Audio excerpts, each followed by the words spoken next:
o comunicadores que están en activo y que también han hecho el esfuerzo de venir. Y por supuesto la Fundación, que me ha dado la oportunidad de participar en este proyecto, que además me apasiona. Yo de siempre he tenido una debilidad por los periódicos de Guadix, porque cuando una no es de Guadix necesita buscar en algún sitio referencias que le hagan conocer el espacio en el que habita, en el que trabaja, en el que vive, en el que ama. Y es verdad que los periódicos, aunque pudiera parecer que son material pasado y que no aportan gran cosa, a mí me han ayudado mucho para entender lo que es la ciudad de Guadix y lo que son sus gentes. Y sobre todo me ha ayudado a entender cuánto tiene de valor el esfuerzo personal y gratuito cuando se dedica al proyecto colectivo de hacer crecer una ciudad y su gente. Eso no tiene precio y eso sí lo podemos ver en todos los periódicos de los que tendremos una muestra ahí. Cuando la Fundación me hizo el encargo, y de esto en principio tuvo la culpa Pepe Eras y después la tuvo Julio García de los Reyes, me dijeron que escribiera 2 folios de presentación de una exposición. Y eso fue lo que hice, escribir 2 folios de presentación de una exposición. Pero empezaron a liarme, y yo, que soy difícil de liar, pues me dejé liar y al final consiguieron que escribiera la introducción y presentación de ese maravilloso catálogo que luego les entregará la Fundación a todos ustedes. La exposición se titula El alma de un pueblo... No, la exposición se titula Una mirada atrás, la prensa en Guadix desde 1851 a 2020. Y la introducción que yo he preparado la he titulado El alma de un pueblo en negro sobre blanco, refiriéndose, como es natural, a las letras negras escritas sobre papel blanco.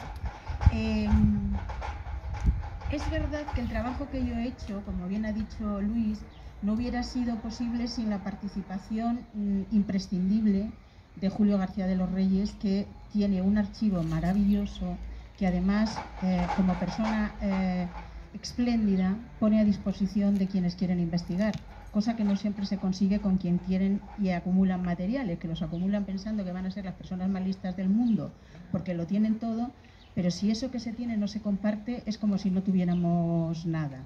Entonces, yo quiero agradecer públicamente a Julio esa posibilidad que nos da a todos de poder consultar esa documentación tan frágil y tan valiosa.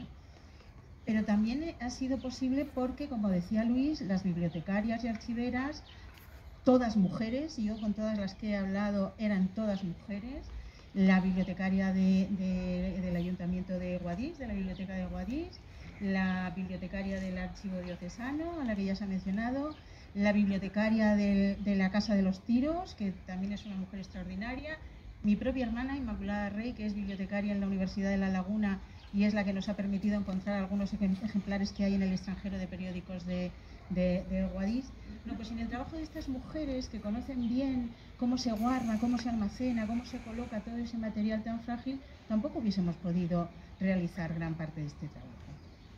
Pero me van a permitir una segunda digresión antes de entrar en materia, y es la que tiene que ver con el patrimonio. Cuando hablamos de patrimonio, hablamos de varios tipos de patrimonio, fundamentalmente 3.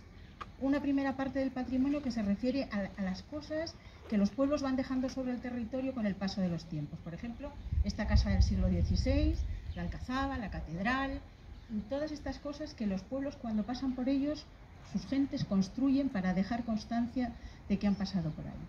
Luego está ese patrimonio que es móvil, como pueden ser las pinturas, los libros, las esculturas, el menaje, el mobiliario, los periódicos.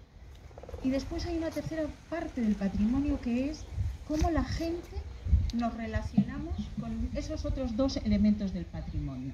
Y eso es algo que estamos haciendo hoy aquí, en un edificio que hoy alberga, como estructura estable, alberga algo móvil como son los periódicos que vamos a ver. Estamos nosotros, que somos el pueblo, relacionándonos con todo ese patrimonio. Y una labor muy importante que está realizando la Fundación es precisamente acercar el patrimonio a la comunidad y permitir que nos relacionemos con él, que lo conozcamos y que nos comprometamos en su conservación. Que eso, desde mi punto de vista, es fundamental y yo animo a la Fundación a seguir trabajando en esa. Bien, pues entramos en materia y decimos, ¿por qué nos hemos ido al año 1851 a buscar periódicos? Pues porque precisamente la primera publicación de carácter periódico que se edita en Guadix se hace en 1851 y la hace la Iglesia, que hasta ese momento había sido la propietaria del pensamiento, de la elaboración del discurso y de la capacidad de transmitir ese discurso a través de las letras. Todos recordamos, ¿no?, aquellos frailes escribiendo y haciendo posible la transmisión de la cultura. Bueno, pues en este periodo de la impresión también la Iglesia mantiene esa punta de lanza y el primer documento que aparece es precisamente el Boletín Eclesiástico de la Diócesis de Guadix de 1851. ¿Cuál es el problema? Que se centraba mucho en sus cosas, disposiciones papales, legislación eclesiástica, asuntos muy específicos que en general tenían poco interés para el conjunto de la población. Pero habíamos vivido en ese tiempo todo un tema de luchas liberales. Los liberales, todo el movimiento que venía de Francia de la Revolución había traído ideas muy innovadoras y en Guadix eso había llegado también. El alcalde de aquel tiempo, creo recordar que se apellidaba Asenjo, había puesto en marcha en el Pósito un centro cultural en la calle Ancha, estaba todavía restos de ese edificio del Pósito. Había puesto en marcha un centro cultural donde se leía poesía, los que escribían alguna obra la presentaban, se hacía teatro, algunas obras musicales.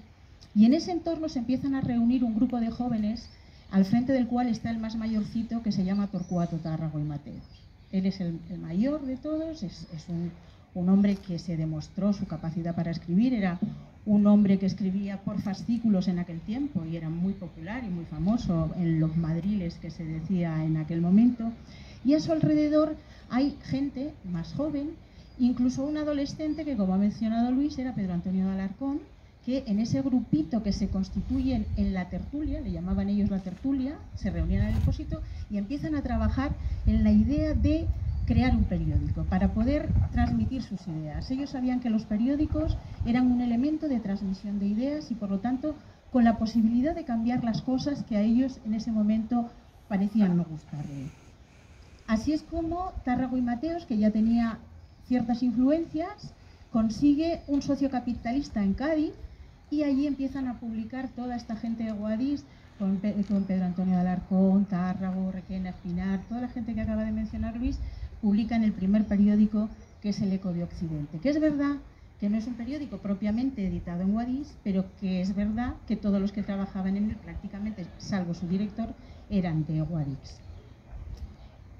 Con esa escuela que hay de aprendices de periodistas, porque ellos publicaban pues trabajos literarios, poesías, alguna crónica, alguna crítica política, pues ahí empieza, desde mi punto de vista y es mi opinión, la cuna del periodismo en Guadix. Esa es la cuna en la que nace todo el trabajo que va a llegar hasta el año 2020.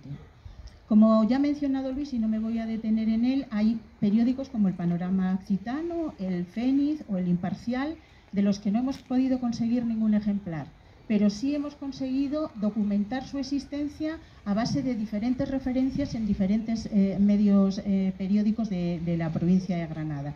Con lo cual hemos querido dejarlos constar porque eran periódicos que se publicaron en 1854, en 1855 y en 1856. Es un tiempo considerable, esos periódicos salieron, es verdad que tenían vidas muy cortas, pero ahí estaban y hemos querido, tanto en el catálogo como en las referencias que hemos hecho, dejar constancias de que esos periódicos se quedaron ahí. Fundamentalmente porque una no deja de ser una optimista natural. Y yo creo que igual en algún momento, en algún cajón de algún sitio, aparece de pronto un ejemplar, como suele pasar algunas veces, y aleluya, ahí tenemos definitivamente la joya de la corona que estuvimos buscando. Si no dejamos constancia de que existía, igual nadie sabe que aquello que han encontrado tiene un valor. Por eso nos parecía importante reflejarlo. Durante el sexenio democrático o revolucionario, ya depende de cómo cada cual quiera poner los acentos en la historia, en Guadix se publicaron otros dos periódicos, muy breves. de vida muy corta, uno casi continuidad del otro. El uno se llamaba La Aurora Citana, que se publicó en 1871. Era un periódico que en aquel tiempo se llamaba De los dedicados al bello sexo. Su intención era que las chicas del pueblo se sintieran halagadas con los poemas que los jóvenes que se dedicaban a escribir les dedicaban en el periódico. Eso de que la chica viera su nombre en lo que llamaban ellos un álbum, su nombre allí con un poema dedicado y que lo viera la poca gente del pueblo que sabía leer, pues era un homenaje, y este periódico es de los pocos que hemos encontrado dedicados especialmente a las mujeres, y yo os digo que es de 1871. Luego le siguió El Faro de Guadix en 1873. Y este ya es interesante porque, como saben ustedes, en 1873 se proclama la Primera República. Y una de las personas que estaba trabajando en ese momento en la prensa en Guadix, que era José Requena Espinar, era un fiel, profundo y convencido republicano. Lo cual no quitaba que también pudiera ser católico, aunque algunas veces nos confundimos y creemos que no se puede ser católico si se es republicano. Hay que resolver ciertas contradicciones, pero se puede ser. En este caso, Requena lo era. Y ahí, en ese periódico, nos habla de cómo se proclama el Cantón Granadino, de cómo Guadix se adhiere a esa proclamación del Cantón Granadino del 73, y cómo Requena Espinar es uno de sus adalides y de sus defensores. De hecho, la bandera de la República colgó en el balcón del ayuntamiento, no en el que tenemos ahora, sino el que había en su momento.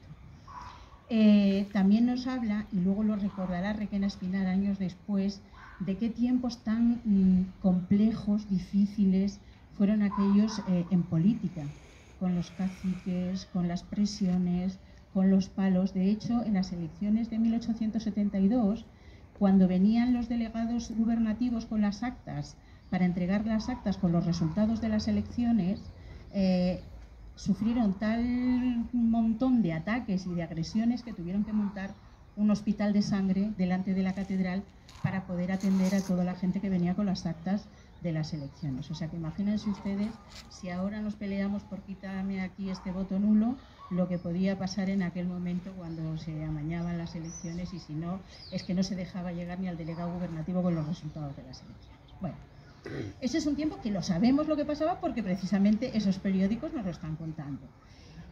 Poco después llega el pronunciamiento del general Martínez Campos en 1874 y acabó con aquella brevísima época de espíritu republicano que duró nada y menos.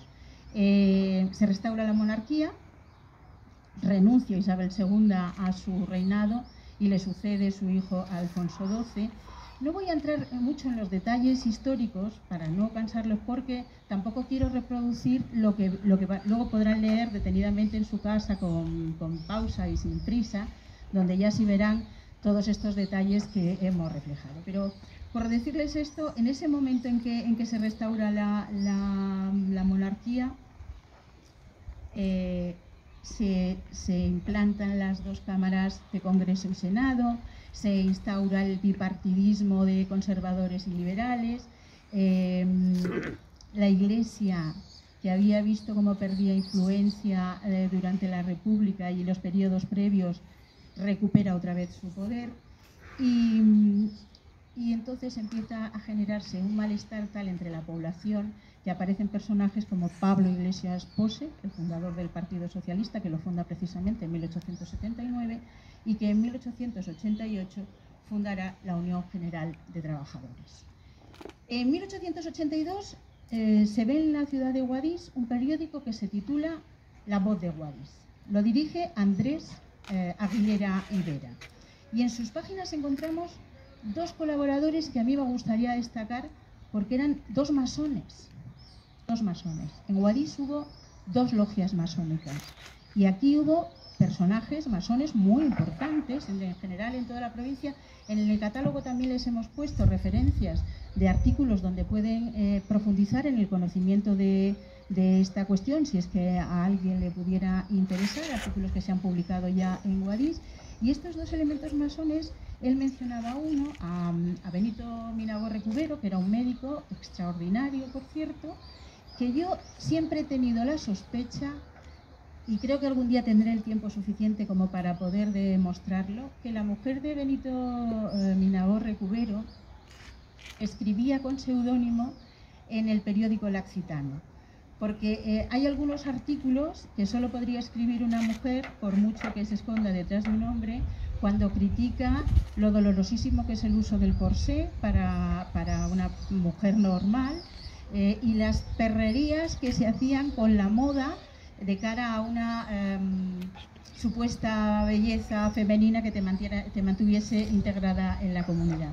Entonces, con el tiempo demostraremos que esos artículos, como ha pasado en otras ocasiones, fueron escritos por mujeres, porque no era normal que aquellos hombres de aquel momento se entretuvieran y se molestaran en escribir sobre temas tan específicamente femeninos y que afectaban tan específicamente a la salud de las mujeres.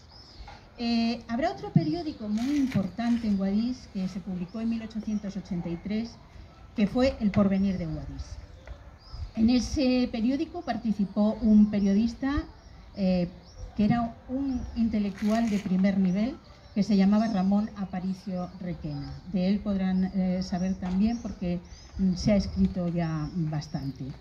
Llegamos así al periodo de regencia de María Cristina, la que me quiere gobernar, y nos encontramos en los periódicos con que Guadix fue asolada por una epidemia de cólera en 1885.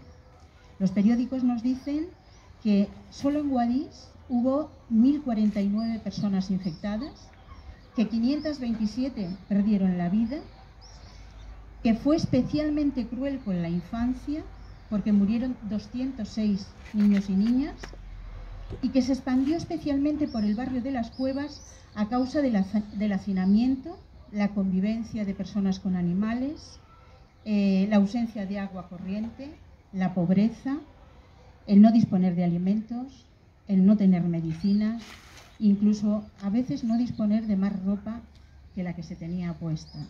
Con lo cual teníamos la tormenta perfecta para que se produjese aquella masacre de seres humanos que se produjo con el cólera. Los periódicos lo recogen con bastante crudeza. Unos años más tarde nacerá un periódico que también tuvo una vida no tan larga como El Accitano, pero también tuvo una vida bastante larga para lo que era la vida de los periódicos de entonces, que era El Eco Accitano, bajo la dirección de un impresor que se llamaba Diego Flores Pon.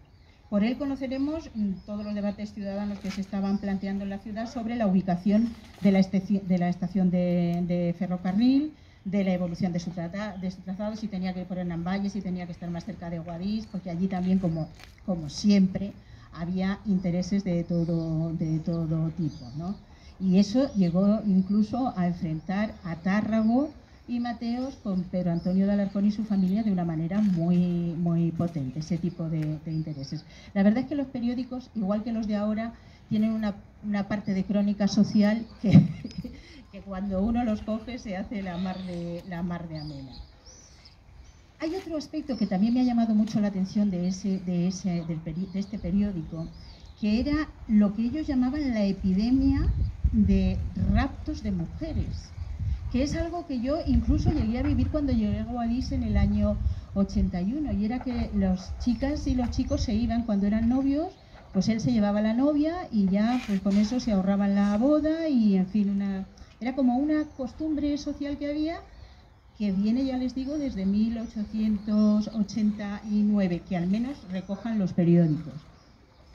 Y esa costumbre de la fuga de parejas para vivir amancebadas es calificada por los periódicos como una auténtica epidemia. También había unos debates muy interesantes en ese momento sobre la educación laica enfrentada a la educación religiosa.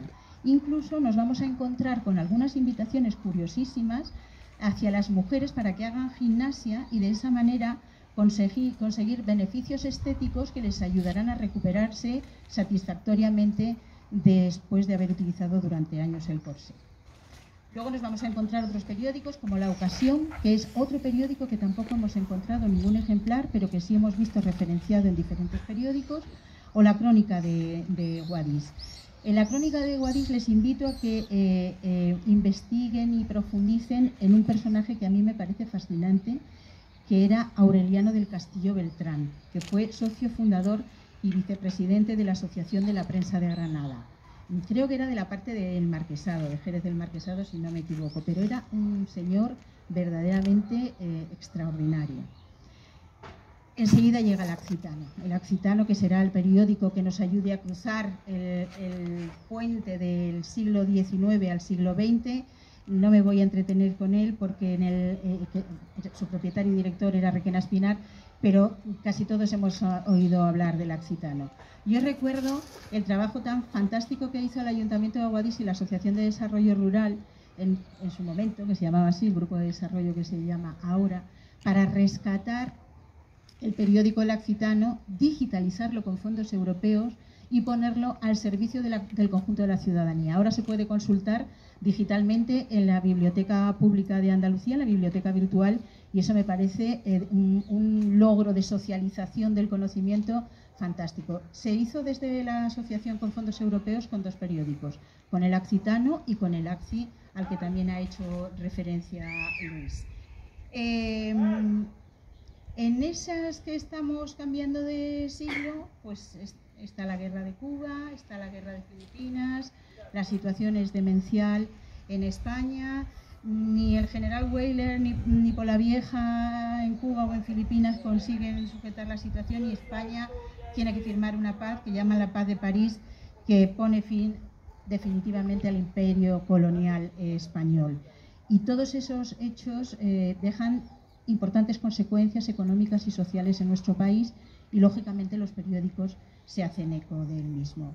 En ese periodo del año 98 habrá 2 periódicos, El Piorno y El Capitán Veneno. Del Capitán Veneno yo destacaría 2 cosas. Una, que fue muy beligerante incluso en campañas nacionales, pidiendo que se liberara a periodistas políticos presos por escribir sus ideas, y desde Guadix se apoyó esa causa nacional pidiendo la libertad, que parece mentira que todavía en los tiempos que corren en este mundo tengamos que seguir haciendo ese tipo de peticiones de por favor liberen a los periodistas que solamente están explicando lo que piensan. Y otra cosa es que eran tan independientes que el obispo de Guadix no lo soportaba. De hecho, el obispo Rincón prohibió a todos los católicos de Guadix que leyeran el periódico El Capitán Veneno. Lo prohibió mediante un edicto, y además expulsó del seminario a uno de los redactores que era profesor en él, el que les mencionaba antes, Aureliano del Castillo. Seguimos avanzando y ya vamos viendo cómo la comarca empieza a desarrollar. Estamos ya en principios del siglo XX, las minas están empezando a desarrollarse, hay empresas extranjeras que han venido a invertir en nuestro territorio, está The Aquifer Mines and Railways Company, está la Basil Mining, y todo eso trae también unida una cierta conflictividad laboral.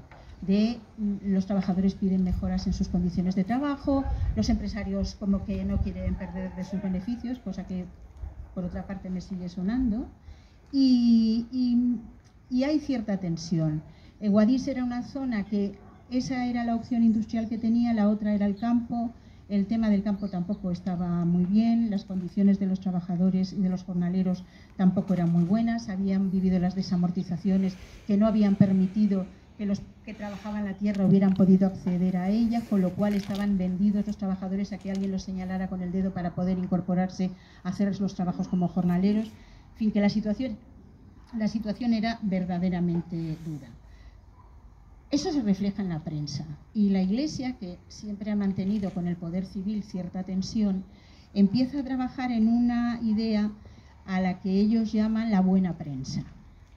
Y los obispos de toda España empiezan a organizar lo que llaman la buena prensa, y obispo Rincón y luego Hernández Mula se unen a este proyecto. Decir, mire usted, todo lo que no tenga la bendición de la Iglesia no es prensa que nadie deba de leer, porque eso está llamando al laicismo, está llamando a la pérdida de los valores tradicionales, está llamando a cosas que yo creo que todavía no hemos superado, que todavía estamos en el mismo debate, ya les digo, desde principios de siglo.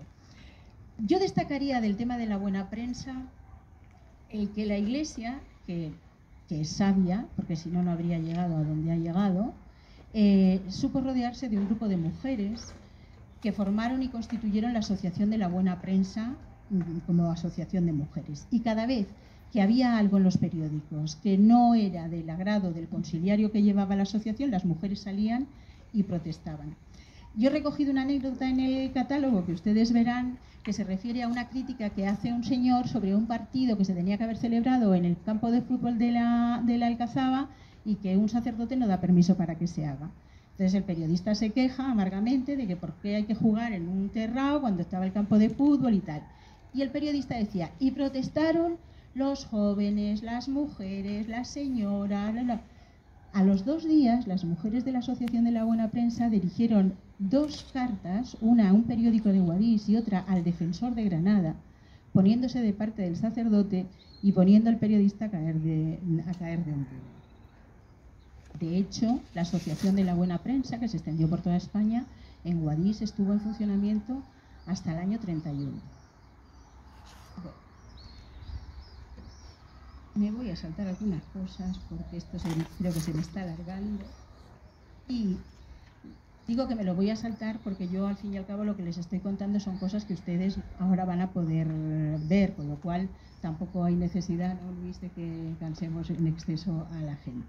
Sí quiero hablarles de otro periódico que se titulaba AXI, no el AXI de 1950 que está digitalizado, sino un AXI que se publicó en 1923, que era, al frente de él estaba un director que se llamaba Jesús Hernández Fernández, que era un hombre de ideas liberales, muy consciente de las injusticias que dividían desigualmente a la sociedad de Guadix en clases, y lo manifestaba en cada artículo que firmaba, ya fuera denunciando la brutalidad policial con respecto a la mendicidad o la censura que se ejercía por parte del poder civil o de la Iglesia con respecto a los escritos, y las injerencias que todo el mundo quería hacer sobre el trabajo periodístico.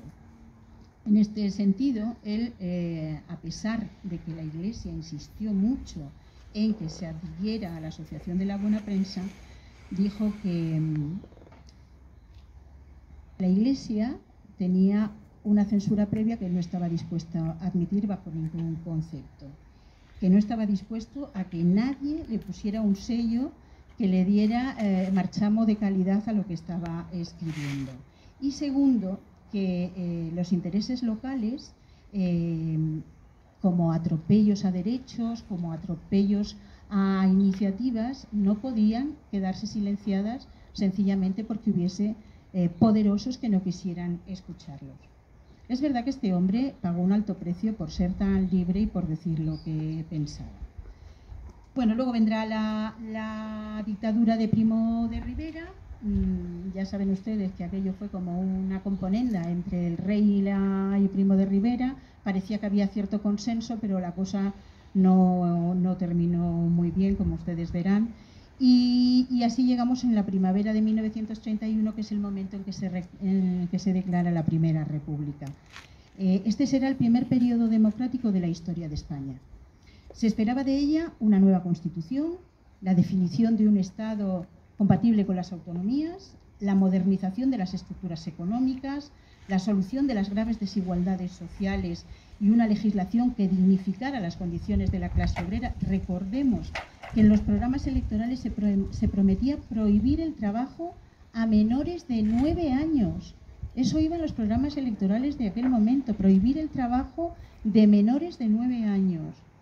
La secularización del Estado, la modernización, profesionalización y despolitización del ejército, la implantación de la reforma agraria que pusiese fin al hambre en el medio rural, el reconocimiento y extensión de derechos y libertades a la población, incluyendo a las mujeres, erradicar el analfabetismo y fomentar el acceso a la cultura, entre otras. Se aspiraba a que nuestro país se asemejase en la medida de lo posible a la Europa democrática.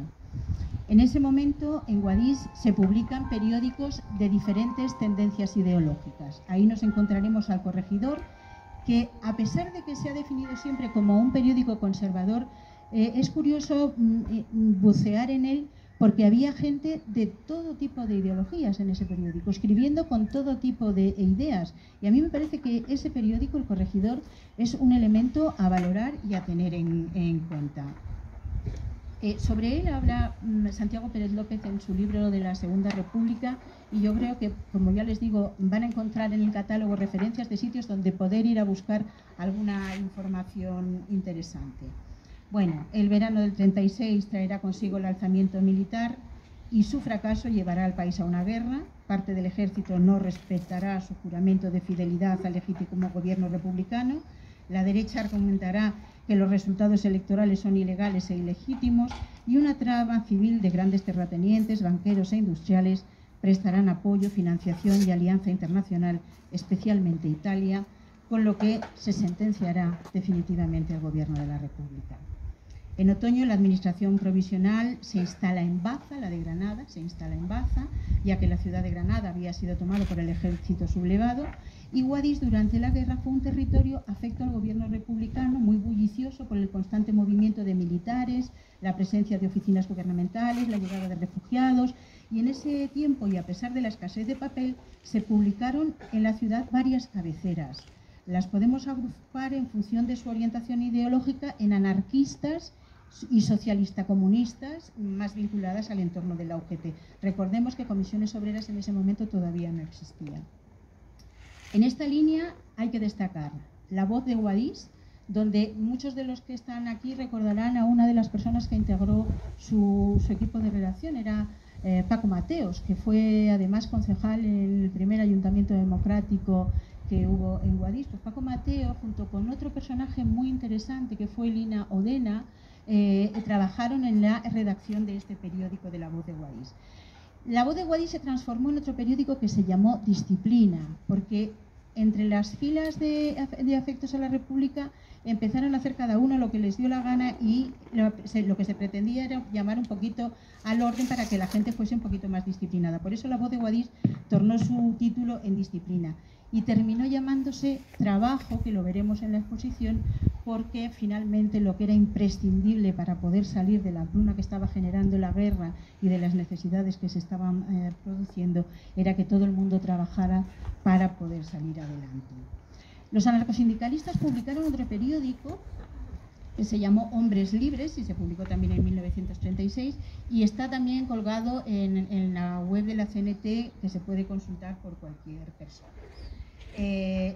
Terminó la guerra, no llegó la paz, llegó, como decimos algunos, la victoria, y se publicaron otros periódicos como pueden ser Ben, Pregón y finalmente Axi, el Axi al que hacía referencia Luis, un periódico muy interesante que reunía mucha información de aquella época, incluida la crónica social. Es decir, que muchos de ustedes, si van a buscar, podrán encontrar el día de su primera comunión o la boda de sus padres o la boda de sus abuelos, probablemente, porque tenía esa parte de crónica social que hacía que la gente conectara directamente con el periódico, porque todo el mundo en algún momento se veía representado en él. Luego habrá periódicos vinculados a la Iglesia, como puede ser Amanecer o Alorí, que dependían mucho de la mano del padre Agustín, que era párroco de la iglesia de la estación, un hombre muy trabajador, muy conciliador de voluntades.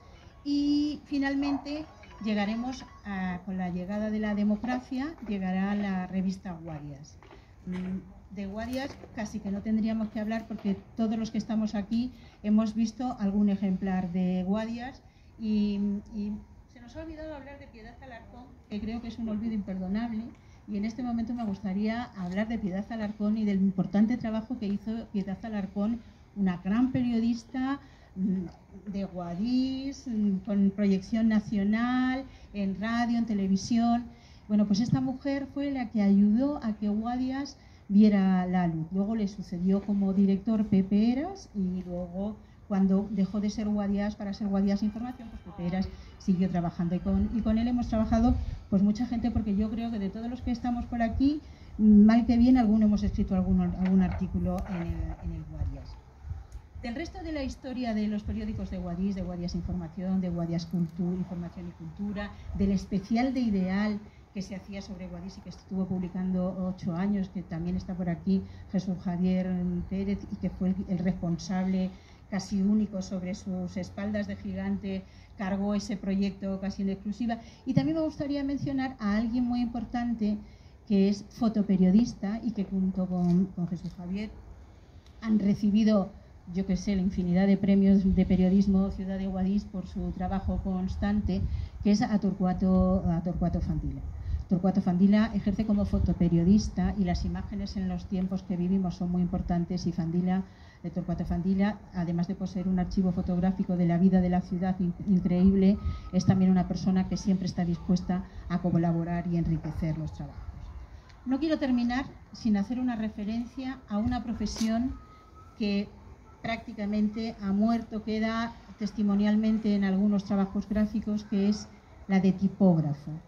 Cuando ahora vayan ustedes a ver la exposición, imagínense a un señor, era un señor generalmente, a un señor colocado enfrente de una mesa con esta inclinación, con un montón de cajones hacia debajo, pequeños, estrechos, que al abrirlos tenían montones de tipos de letras, mayúsculas, minúsculas, puntos, comas, números, paréntesis. Esa composición había que hacerla letra por letra, uno por uno, para que al final se pudiera pasar tinta sobre ella, colocarlo sobre el papel y empezar a imprimir. Cuando ustedes miren ahora esas páginas de periódicos que están en la exposición, intenten recordar a esos tipógrafos que estaban ahí. Tere Artero, que está aquí, lo sabe bien porque su abuelo fue tipógrafo. Él sabía el valor de ese trabajo, él transmitió el cariño por ese trabajo, y yo creo, Tere, que tu abuelo se alegrará mucho de que hoy estemos hablando de su profesión, de su oficio y de lo mucho que trabajaron. En fin, que hasta aquí hemos llegado. Siento si les he dado mucho la tabarra, lo he hecho con mi mejor intención. Buenas noches.